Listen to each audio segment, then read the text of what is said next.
Israel has been at war with Iran since October the 7th, when an Iranian proxy, Hamas, attacked them. On October the 8th, an Iranian proxy, Hezbollah, began to fire rockets into Israel. Then the Houthis, another Iranian proxy, began to attack shipping and also Israel. Right? Now, what has happened since then is Israel has eliminated those threats to, I was going to say deballed, but decapitated Hezbollah.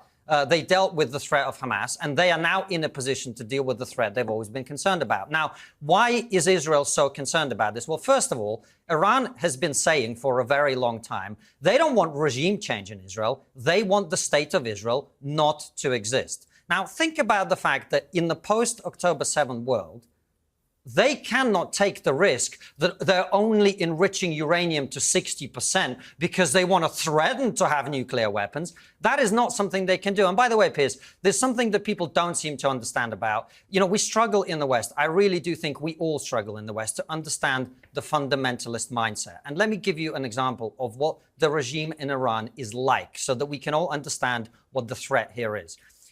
After the Islamic Revolution happened in Iran in 79, the war broke out between Iran and Iraq. And in that war, Iran was at a disadvantage. It was militarily backward. It wasn't financially able to deal with that. And you know what they did? They attempted to mitigate that by recruiting as many child soldiers as they could. We don't know how many because they didn't bother to count, but it's hundreds of thousands. And because some of them were too young and too weak to fight, they didn't send them to the front line. They sent them to sweep minefields with their own bodies. That is what this regime does. Now, if those people are willing to do that to their own children, 9, 10, 11, 12-year-olds, what do you think they would do to the children of their enemies if they get a nuclear weapon or if they get close to it, or if they're allowed to continue funding proxies around the Middle East in order to attack Israel as they've already done?